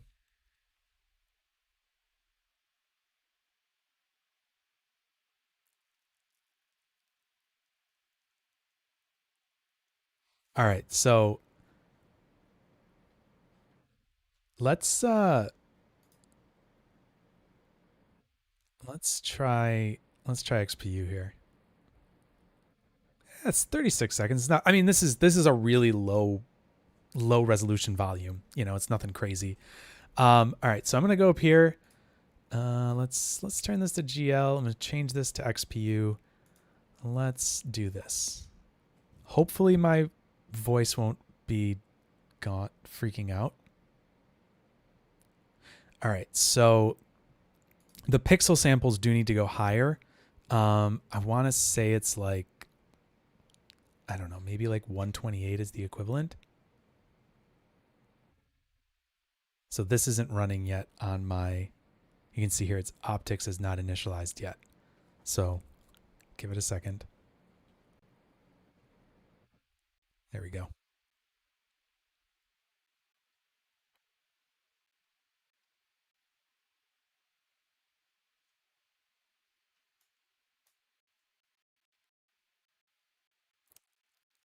So you can see here, like, I mean, I'm doing a lot with my computer. I was streaming and doing some other stuff, but I mean, it's definitely not slow. I mean, you can see how quick it's just grabbing it. You know what I mean? Like, it's just so stupid fast. See, it's using so much optics, which is so nice. And here, like, I could also do my vision, you know, so I could shift click on this here, refocus. So I mean, we're talking about a 10-second frame for this. You know, this is 720 frame. It's not, you know, not full res or anything like that. But I mean, it's quick. And the goal is to get feature parity with XPU. Obviously, at this stage, it's an alpha, but and like I said, this is low resolution volume, and I literally didn't tweak anything on the material settings here. So like, I could come in here and, you know, tweak this stuff, and, you know, whatever. It's gonna be nice and fast. You know, could get some crazy looking stuff here. I don't know what I'm doing at this point, but we're just living life on the edge. Get some cool, I don't know, glowy smoke. Weird looking. But yeah, the visualization is really nice. Now, the thing that's kind of stinks about is you have to be on the camera in order to do it. So you know, to be able to see it and all that kind of stuff, but it is super nice. And just how, you know, it's just super snappy too. Like, you can just, yeah, it's really good. And you can see the focus distance is obviously right here updating. You could go in and pull those around as well. But yeah, so hopefully that gives you a sense of what, you know, XPU and Karma and all that stuff is like. Like I said, they're just pushing more and more towards, you know, feature parity with standard Karma and XPU in versions as they move forward. So this is just an alpha. I think right now one big thing that doesn't work in XPU is subsurface. Doesn't work at all. So that stinks. Like, that's a pretty big, you know, that's a pretty big miss, but it does say right here alpha. So, you know, it's one of those things where it's like, you know, take it with a grain of salt. But yeah, so hopefully I think I'm gonna be signing off shortly, but hopefully that's that was helpful for everybody. Sorry you can't see my face, but it makes it a little less weird for me anyways. But thanks guys for all the comments. I really appreciated the conversation. And yeah, do you guys have any like final thoughts or questions or anything like that you you know, would want me to talk about real quick before we head out?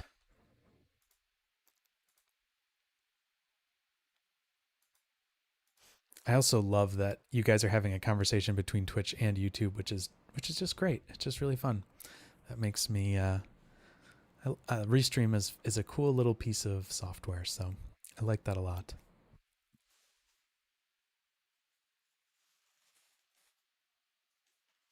You were blocked from the chat. Oh no. Really? That was on Twitch you were blocked from the chat? That's weird. Yeah, you can ask him on Discord. That's totally cool. And another thing too is, like, if you guys are running into any issues or anything like that, or see anything from this stream that you're like, I followed along with this and I'm close to understanding this, is why is this not working this way, you can always drop it. I made a little help section there. So help topics are always cool if you want to, if you want to.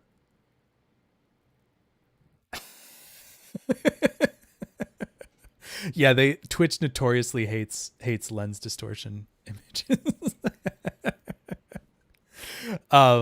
But anyways, so if anybody joins on the Discord, I can see that obviously Jack is on there, but if you're on the Discord, there's plenty of places where you can kind of connect with people or get help on stuff that you're working on, whether it's related to this or not. I'd be happy to at least give my 2 cents on whatever you're working on. And so hopefully that's all really good. And so please join the Discord. The Discord, you can find an invite link at houdinihangout.com. You can also find my stream there.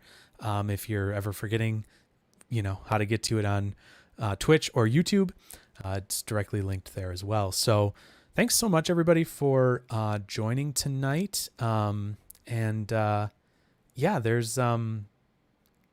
will be a new stream next week. Please, if you have any suggestions for topics, I know Theo had some in our topic suggestions. So I'm also going to have a poll section on there where we're going to be able to, where you can kind of vote on what we should do. If there's like a couple different things I'm trying to decide between, I'll throw a poll up there. Probably will be the case when more and more people submit and I'm like thinking about a bunch of things. So, thanks guys so much for joining. I'm going to end it here, and I'll hopefully see you guys next week. So thanks so much, everybody, and I will see you later.